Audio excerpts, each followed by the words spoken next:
কত প্রতিবন্ধকতা সৃষ্টির চেষ্টা করা হলো, কিন্তু শেষ পর্যন্ত এই জোয়ার ধরে রাখাকে এই জোয়ার ধরে রাখতে আল্লাহ শক্তিদের সমস্ত অপশক্তি বিনাশ হোক এবং আমার জন্য পাঠ করার জন্য রুহানি দোয়া করতে আল্লাহ তাআলার সাহায্যে আমাদের বিজয় হোক।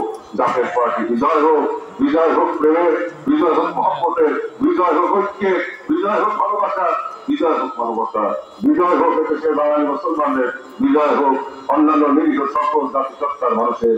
আমরা সকলেই অবস্থান করে রাস্তার সভ্যতা সংরক্ষণ করে তাহাদের সমর্থন ঠিক রেখে আমরা সত্যের পথে দেশ গড়ার পথে এগিয়ে যাব।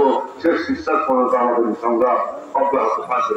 এমন করে বাংলাদেশকে পরিষ্কার ভাষা বলতে চাই যে আমরা জাকের পার্টিকে অবজ্ঞা করে, জাকের পার্টিকে খাটো করে, জাকের পার্টিকে অমর্যাদা করে, জাকের পার্টিকে তুচ্ছ তাচ্ছিল্য করে কেউ ক্ষমতায় টিকে থাকতে পারে নাই, কেউ ক্ষমতায় টিকে থাকতে পারবেও না, কেউ ক্ষমতায় যেতে পারবেও। জাকের পার্টি একটা বহির্ভূত সত্তা, হিমালয় পর্বত সময় বিশাল একটা অস্তিত্ব, যে অস্তিত্বের মধ্যে আধ্যাত্মিকতা রয়েছে, যে অস্তিত্বের মধ্যে আমরা রহমত বিরাজমান, যে অস্তিত্বের ভিতরে আমাদের পাক মহব্বত বিরাজমান, দয়াল নবীর পাক মহব্বত বিরাজমান এবং আল্লাহ তাআলা হুবষ্ট মহব্বত বিরাজমান।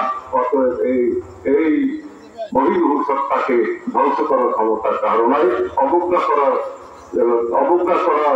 শক্তিও কারো নাই। কেউ যদি সেটা করার চেষ্টা করেন, তিনাদের কষ্ট পরে মারা পড়বে।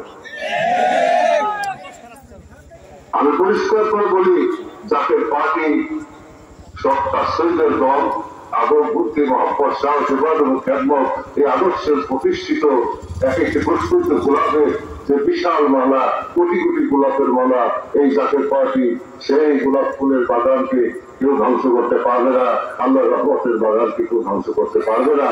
এর বিজয় অবশ্যম্ভাবী। ধীরে ধীরে দেশবাসী উপলব্ধি করবে যে একমাত্র জাকের পার্টি ত্যাগী পার্টি। জাকের পার্টি ক্ষমতার লোক করে নাই, জাকের পার্টি টেন্ডারবাজি করে নাই, জাকের পার্টি মানুষের মাথায় বাড়ি দেয় নাই, জাকের পার্টি চুরি করে নাই, জাকের পার্টি রাষ্ট্রীয় সম্পদ আত্মসাৎ করে নাই, জাকের পার্টি মানুষের সাথে প্রতারণা করে নাই, দেশবাসীর সাথে মিথ্যাচার করে নাই, জাকের পার্টি রক্তপাত করে নাই, জাকের পার্টি কারো মাথায় বাড়ি দেয় নাই, জাকের পার্টি কারো ক্ষতি করে নাই, জাকের পার্টি কল্যাণ করেছে, ধৈর্য ধরেছে, এখনো এগিয়ে যাচ্ছে, এগিয়ে যাবে। সেই শিক্ষার পথে, হিলফুল হুজুরের পথে আমরা সেই পথে এগিয়ে যাচ্ছি, আমরা এগিয়ে যাব। বিশ্ব ফরিদপুর সেই শিক্ষা আমাদেরকে দিয়ে গেছে। অতএব নির্বাচনের জন্য আমরা পূর্ণরূপে প্রস্তুতি নিচ্ছি।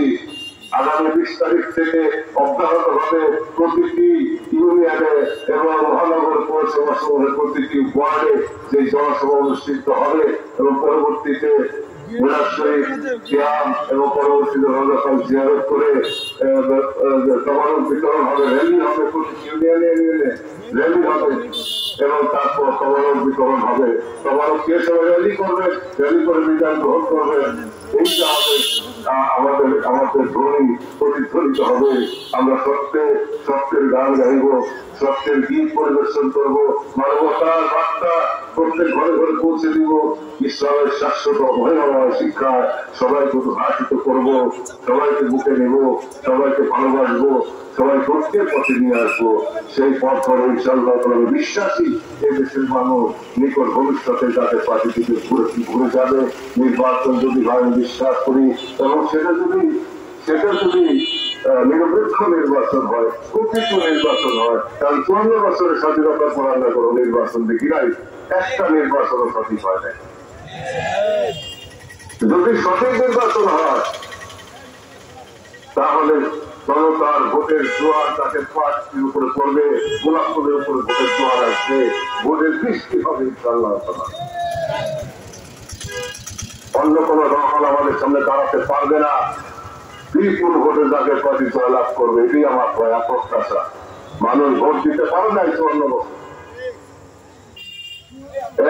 সমস্ত এখানে যা কিছু জনগণের আশা আকাঙ্ক্ষা প্রতিফলন ভোটগুলিতে নির্বাচন করতে হয় নাই, সেগুলি ঢাকায় বসে বসে ইচ্ছা মতো রেডিও টেলিভিশন ঘোষণা করা হয়েছে তাদের পূর্ব নির্ধারিত ফলাফল।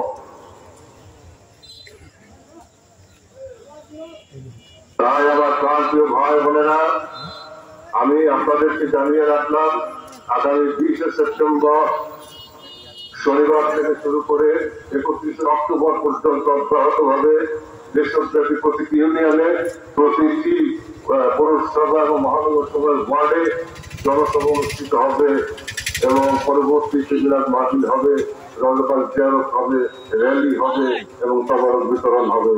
এই অনুষ্ঠান আপনারা সফল করবেন এবং যাদের পার্টির পক্ষে গোলাপ ফুলের পক্ষে আপনারা প্রচারণা চালাবেন, সকলের কাছে সমর্থন চাইবেন, ভোট চাইবেন, যাদের পার্টির আদর্শ উদ্দেশ্যে সবাইকে আপনারা অবহিত করবেন, দেশবাসীকে জানাবেন। আর তারপরে 29 নভেম্বর রোজ শনিবার ঢাকা শহরের উদ্যানকে কেন্দ্র করে আমি আশা করি 3 কোটি জাতের ভাই নিয়ে, 21 লক্ষ নেতা কর্মীকে নিয়ে, 3 কোটি 21 লক্ষ দেশবাসীকে নিয়ে আমরা ঢাকায় মহাসমাবেশ করবো। এই নিয়তের উপর আমরা থাকলাম।